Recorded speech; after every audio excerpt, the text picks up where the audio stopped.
Welcome, ladies and gentlemen. SeKo Starcraft bringing you some more pro replays from WCS Korea. Got Jjakji versus Life. Casting a lot of games with Life, just because I'm such a huge fan of his playstyle, particularly against Terran. Jjakji, no slouch himself. Glad to see a little bit more of him out there recently.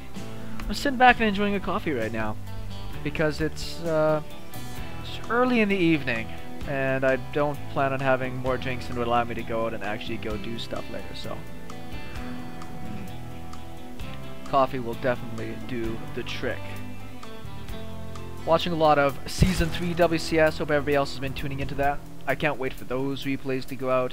Game is getting super exciting right now. I think that it's still a lot of changes in the dynamic. I think that there's always new strategies coming out, which is so exceptional with Heart of the Swarm that we haven't seen really a slowdown in both the new talent that's coming in to supplement some of the older players, but also we haven't had a stagnation in strategies that has led to just complete repetition and just a complete prediction of what players are going to do.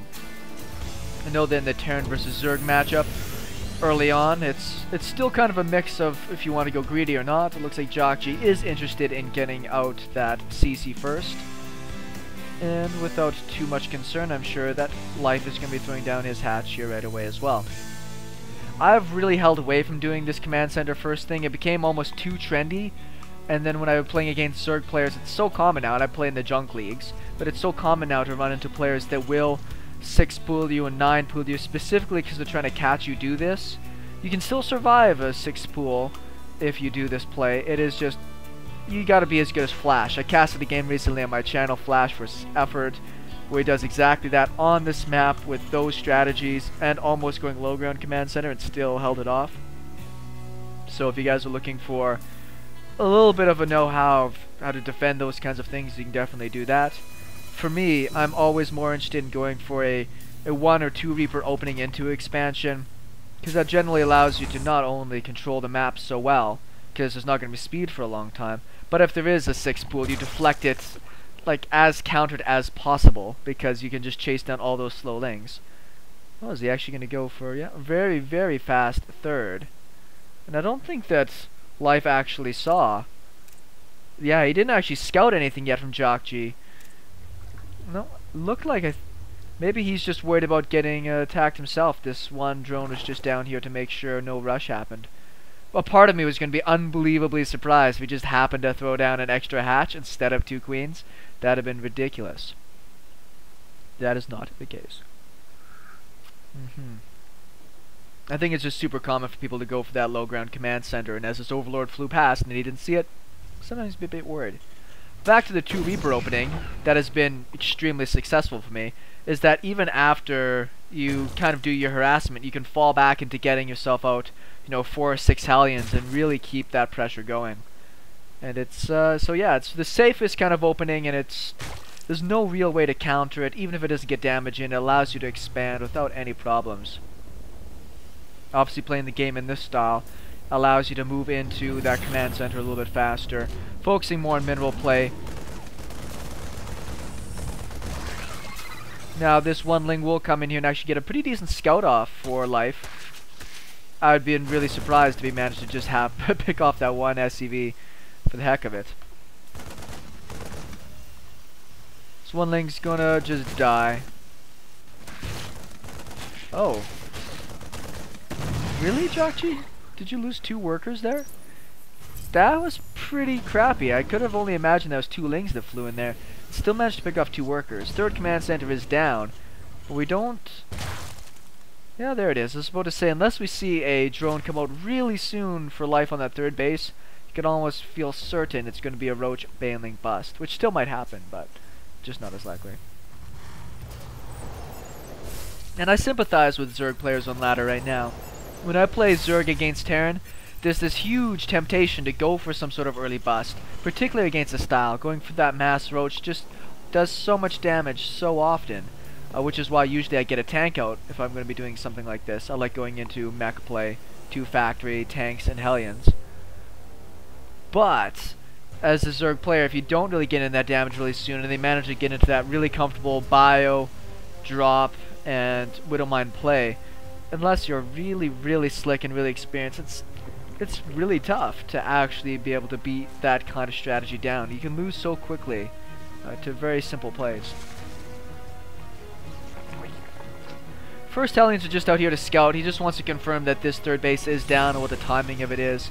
That's just going to let him know where he stands in this game, how safe he should feel, knowing that this base is down. For instance, if that third hatch wasn't down, roaches would already be at this front door, or pretty close to it, and this command center would have served him no purpose. Small wall off at the front. It's a great place to throw down your Evo chambers. Timed well, just the completion of the third base, and moving into more drone productions. He's almost got caught there, actually. That's why you just need a handful of lings out. He's getting a few more, because if you don't react quick enough and those 4 Hellions get into your base, you just lose lots of drones. There's no ifs, ands, or buts. You just lose drones. That sucks. Surprisingly, that doesn't happen to me as much. Nice snipe there. I generally don't get as much Hellion run-bys when I play Zerg, but when I play Terran, I definitely do lots of Hellion run-bys. Because if you lose them, I mean, it sucks, but it's not the end of the game. But if you get in and you get damage, you just, like, win. You can kill off so many drones so fast. Yeah. Lair is only about halfway done. Jjakji should feel pretty safe here about taking this third. It's going to be a while before that Spire play gets him going that I have complete confidence that Life is going to be doing. Just because that is the norm. We don't see any other kind of ranged tech coming out, so it's going to be that baneling and that muta tech. Ooh, and a macro hatch as well. Fantastic. I do like some players that we see like Effort that will get burrow really quick in a game, and they'll burrow Zerglings all over the place. I mean, you can get baneling landmines too, but by burrowing Zerglings all over the place, nice snipe on the Widow Mine actually, that's worthwhile. Does get the wall up.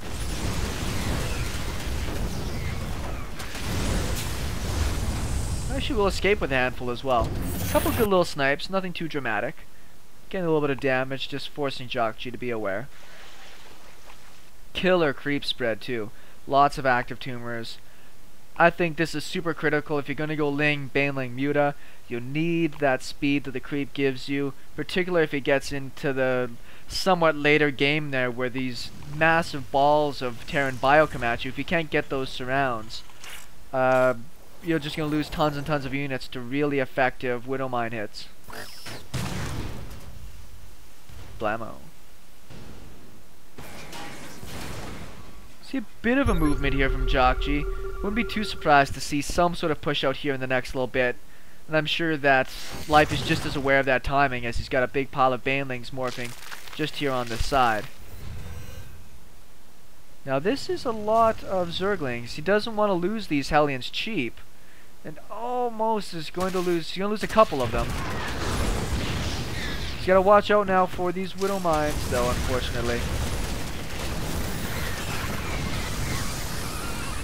Oh, baneling speed finishes up at a perfect time. But I don't know if he's getting the kind of connections he wants here. Good control from Jjakji. He is keeping a lot of his well, he was keeping a lot of his bio alive. Medevacs are going to keep a good chunk of that movement. If he's very unlucky... Oh, I was about to say, if he's very unlucky, that Widow Mine would have totally killed a bunch of his own stuff. Well... I mean, it was an attack. It didn't get any economic damage in, really, and it's... Here comes round 2. Jjakji is still sitting with a supply lead. He lost a lot of his Widow Mines, though, so he might feel like he's in a little bit of a tense situation here. He's getting down another factory for even more Widow Mines. Without that splash damage, this massive just ling flood might do a lot more damage than I originally would have thought he would have been capable of. Whoa! That Widow Mine hit a lot of stuff. The wall, the half wall does go up. Their banelings are trying to get surface area on the workers. A lot of units got trapped in that ramp there. It looks like Life is just going to brute his way through this, even though he doesn't have a supply lead really. It's so small. Oh boy. Good hit. There is one Widow Mine still active over here, and it might get a pretty big hit off on this pile of units. Actually, smartly, Life pulls away from that side of things. There's no observers on this side of it as well, which is a little surprising to me. This building placement is working out pretty good for Jjakji. They're just trying to threaten this down. The natural is routed. Oh, there's a drop at the same time. Heck, how did I miss that? Well, he only got 5 kills total there, so it wasn't as bad as I thought it was, next to the 40 or so that Jjakji has lost. Now, Jjakji I think is going to survive, but I can't really say that he's stabilized. This has been lifted. This is still mining fine. I mean, it would be great for him to bust through this, but I don't know if he remembers that one Widow Mine.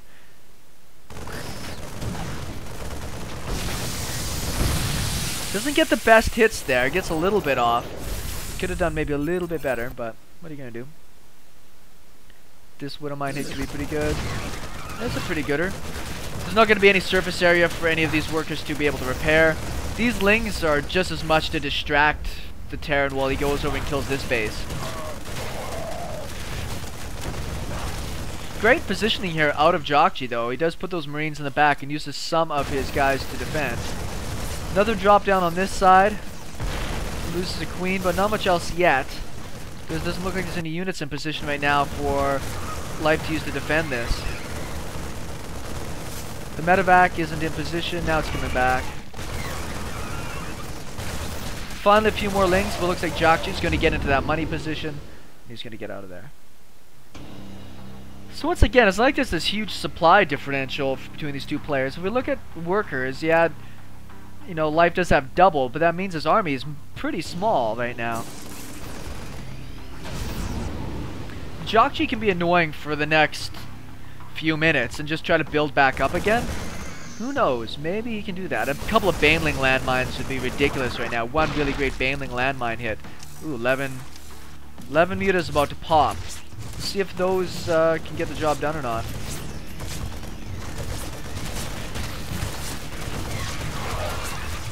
Medevac taking some damage. I think it's just going to get sniped off. I don't think that there's any banelings out here right now to help him save this base. He spent all of his gas in one big pull on... There they are. I was going to say he spent almost all of his gas on getting out those Mutalisks. There's the rest of those lings. You can see how damaged these medevacs are. A lot of that's been from Widow Mine hits on his own army. Life is finally taking a pretty big supply lead, hitting that macro swing that he wanted to and getting back into that focus. It looked like one Muta ran ahead there, and I think that was intended to try to drag Widow Mines. There aren't any Widow Mines currently. There they are.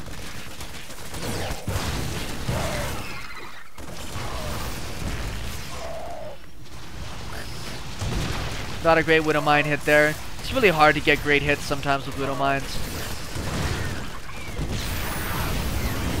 I'm pretty sure this is it for Jjakji though. I think that once this natural busts again, he won't have what he needs to stop the mutas. Big hits with the banelings there. Command center is actually going to get targeted down because why not? And unfortunately for Jjakji, I think he just couldn't quite... That drop play was almost perfect. If he had managed to get in there and just do that damage and delay these mutas a little bit more, you know, maybe things be a little bit better. As it stands, that's the end of the game. Game 1, this is a best of 3, goes to Startale Life. I should have game 2 for you guys before you know it.